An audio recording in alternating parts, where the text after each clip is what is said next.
The same grains in your kitchen cupboard. China's biggest battery maker just put it inside an EV. And by the end of 2026, 20,000 of these cars will be on the road. Lithium just got its first real competitor. For nearly a decade, one rule has governed the electric vehicle world. If you want a battery, you need lithium. It's light, energy-dense, and it single-handedly turned EVs from a niche experiment into a mainstream product sitting in driveways across the planet. But lithium carries a hidden cost that rarely makes the marketing slides. It's scarce, it's geographically concentrated in a handful of countries, and its price swings violently. Entire supply chains, national strategies, and even quiet geopolitical maneuvering have formed around controlling it. Whoever holds the lithium effectively holds leverage over the EV industry itself.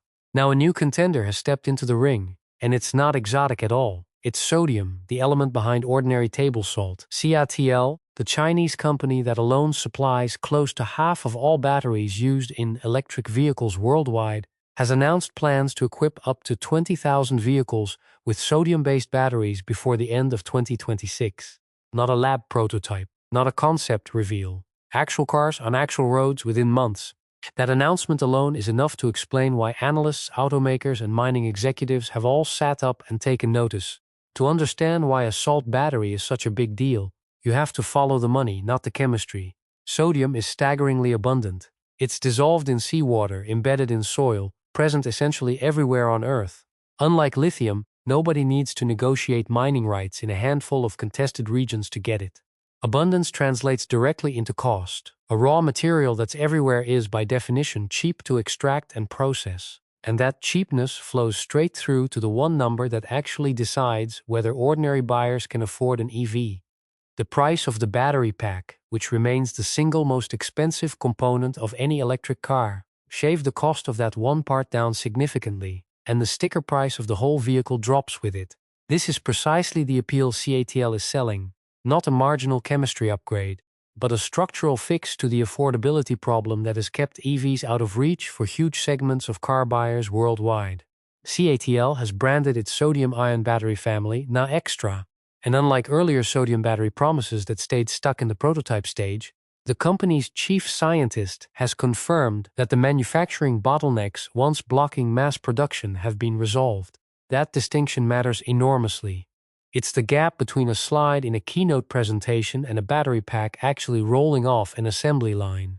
The published specifications are worth examining closely. Energy density sits around 175 watt-hours per kilogram, putting these sodium cells roughly on par with lithium iron phosphate (LFP) batteries, the rugged, dependable chemistry already powering millions of mainstream EVs today. In plain terms, sodium is no longer the inferior cousin trailing behind. It's now competitive with one of the industry's most trusted lithium chemistries. Range figures land above 500 kilometers per charge, putting these batteries comfortably into proper everyday driving territory rather than short-hop city use. But the most striking figure is thermal tolerance. These cells are engineered to operate reliably across a span from -40°C to 70°C. For context, conventional lithium batteries notoriously lose significant range and slow their charging in extreme cold, something owners in northern climates know all too well. A battery that shrugs off deep winter conditions without major performance loss isn't a small footnote. For cold climate markets, it's close to a functional revolution. Then there's the volume target that ignited the conversation in the first place. A CATL director, speaking at the World Economic Forum, projected that between 10,000 and 20,000 vehicles will carry this sodium technology by the close of 2026. It's worth being precise here. That's a stated target, not a guaranteed outcome.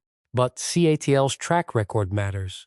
When a company controlling roughly half the global battery supply commits publicly to a direction, the rest of the industry has historically been forced to follow, whether by choice or competitive necessity.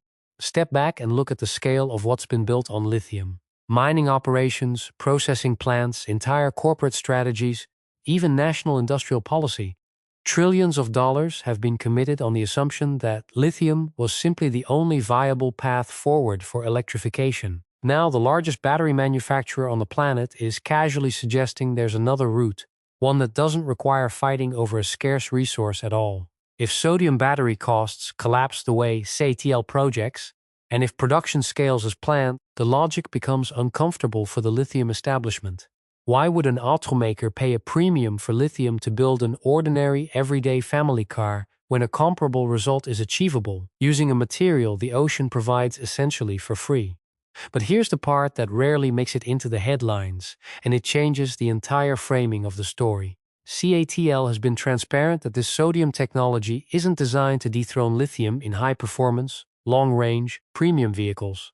It's aimed squarely at a different segment, the affordable, entry-level end of the market, the exact territory currently held by lithium iron phosphate batteries.